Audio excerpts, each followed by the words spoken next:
और इस गरीबी का क्रेडिट लेने के लिए नेता आपस में लड़ रहा है, कह रहा है कि हम ज्यादा सुधार दिए कि हम ज्यादा सुधार दिए। काहे बहस कर रहे हैं कि लालू ज्यादा खराब की नीतीश ज्यादा खराब, कांग्रेस ज्यादा खराब की मोदी ज्यादा खराब। एक ही बात प्रशांत किशोर बता रहे हैं, जनसुराज बता रहा है, एक बार जीवन में अपने और अपने बच्चों के लिए वोट दो।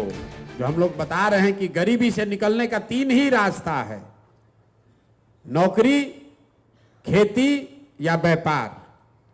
नौकरी चाहिए तो उसके लिए बढ़िया पढ़ाई होना चाहिए, खेती करना है तो उसके लिए आपके पास जमीन होना चाहिए, और बिजनेस व्यापार करना है तो उसके लिए पैसा पूंजी होना चाहिए। बिहार के बच्चों के पास पढ़ने का उपाय ही नहीं है। 60% लोगों के पास, परिवारों के पास एक धूर जमीन ही नहीं है, और पूंजी की बात ही मत कीजिए। यहाँ प्रति व्यक्ति आय है 35,000, देश में प्रति व्यक्ति आय है 1,35,000। तो 35,000 रुपया मतलब बिहार में रहने वाला 100 में 80 व्यक्ति दिन में 100 रुपया भी नहीं कमा रहा है। और इस गरीबी का क्रेडिट लेने के लिए नेता आपस में लड़ रहा है, कह रहा है कि हम ज्यादा सुधार दिए कि हम ज्यादा सुधार दिए। इसीलिए हम लोग कहते हैं कि सबकी बात को सही मान लीजिए। मान लीजिए कि कांग्रेस ने बिहार में 40 वर्ष बहुत विकास कर दिया। ये मान लीजिए कि लालू जी के राज में सामाजिक न्याय मिल गया, गरीबों को, पिछड़ों को आवाज दे दी गई। ये भी मान लीजिए कि नीतीश और भाजपा के राज में सड़क बन गया, बिजली आ गई।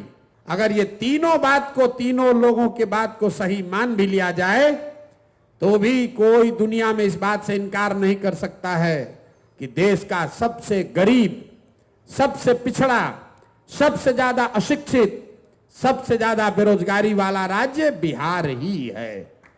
काहे बहस कर रहे हैं कि लालू ज्यादा खराब की नीतीश ज्यादा खराब, कांग्रेस ज्यादा खराब की मोदी ज्यादा खराब।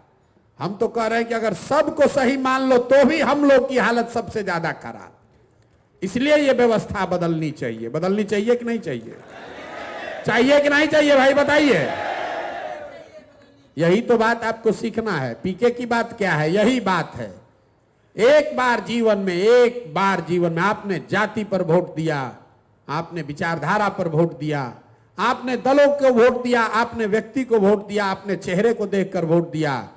एक ही बात प्रशांत किशोर बता रहे हैं, जनसुराज बता रहा है, एक बार जीवन में अपने और अपने बच्चों के लिए वोट दो।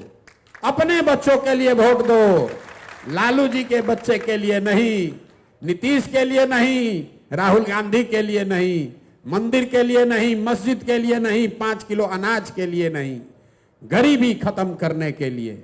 और गरीबी खत्म करने का 3 उपाय, पढ़ाई, खेती और रोजगार। एक बार इसकी चिंता करके वोट दो, अपने आप जीवन सुधर जाएगा। और नहीं होगा तो आज आप मजदूरी कर रहे हैं, अगले आने वाले समय में आपके, हमारे बच्चों को मजदूरी करना पड़ेगा। निर्णय आपको करना है कि आप वोट किस बात के लिए देना चाहते हैं। इतनी ही सी बात आपको समझनी है, और इतने बात हम लोग को घर घर जाकर समझाना है।